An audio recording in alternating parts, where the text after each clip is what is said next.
জয় যিশু।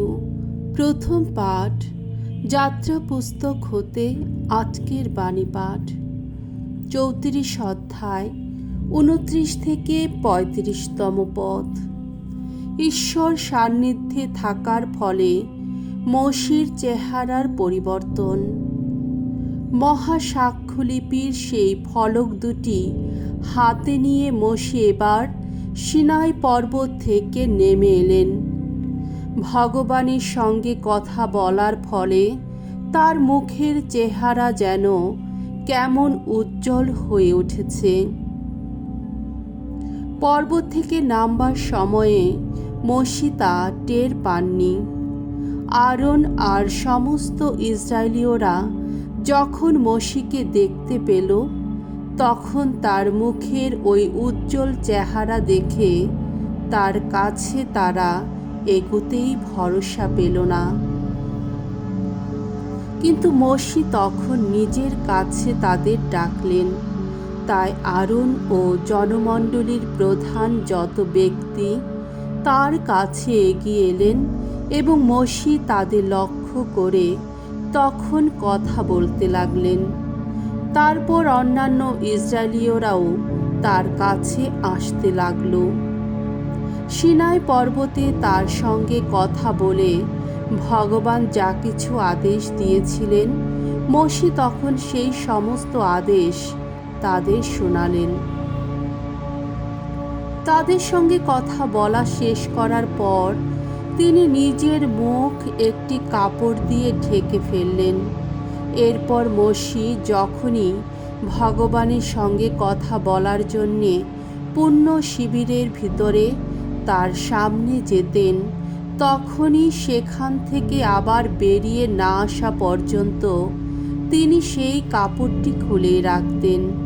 তারপর যখন বাইরে আসতেন, তখন ভগবানের কাছ থেকে তিনি যা কিছু আদেশ পেয়েছেন তা তিনি ইসরায়েলীয়দের জানাতেন, আর সেই সময়ে ইসরায়েলীয়রাও দেখতে পেত তার মুখের চেহারা কেমন উজ্জ্বল হয়ে উঠেছে।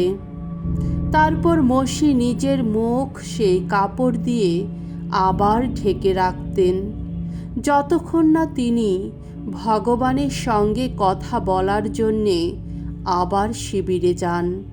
প্রভুর বাণী। ঈশ্বরকে ধন্যবাদ। সাম সঙ্গীত 99 অধ্যায় 5 থেকে 7 পদ এবং 9 পদ। ধুয়ো, তুমি ভগবান পরম পুণ্যময়।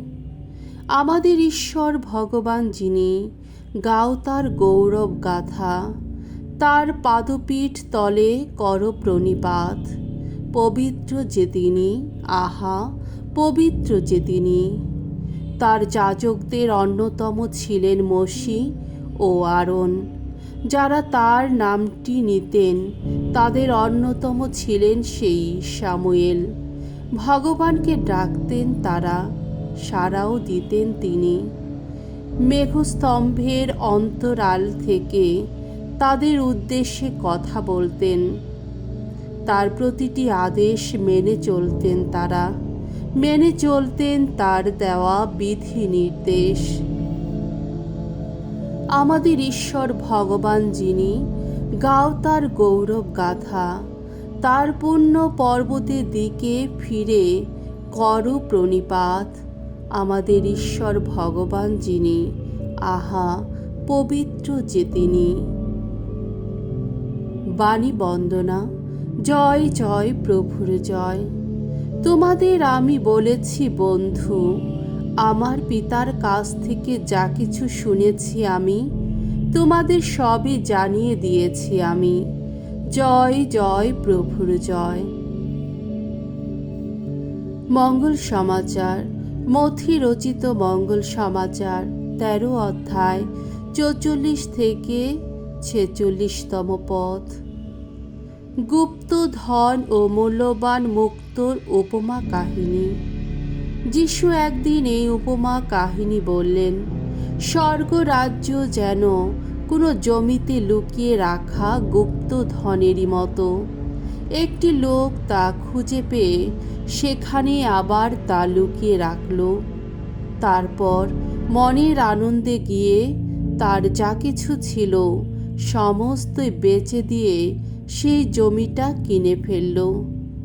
আবার স্বর্গরাজ্যের বিষয়ে এই তুলনাও দেওয়া যেতে পারে। যেন একজন বণিক দামি মুক্তোর খুঁজে ঘুরে বেড়াচ্ছিল। সেই বণিক একটি মহামূল্য মুক্তোর খোঁজ পেতে না পেতেই সোজা গিয়ে তার যা কিছু ছিল সমস্তই বেচে দিয়ে মুক্তোটি কিনে ফেলল। প্রভুর মঙ্গলময় বাণী। খ্রিস্ট প্রভু তোমার প্রশংসা হোক।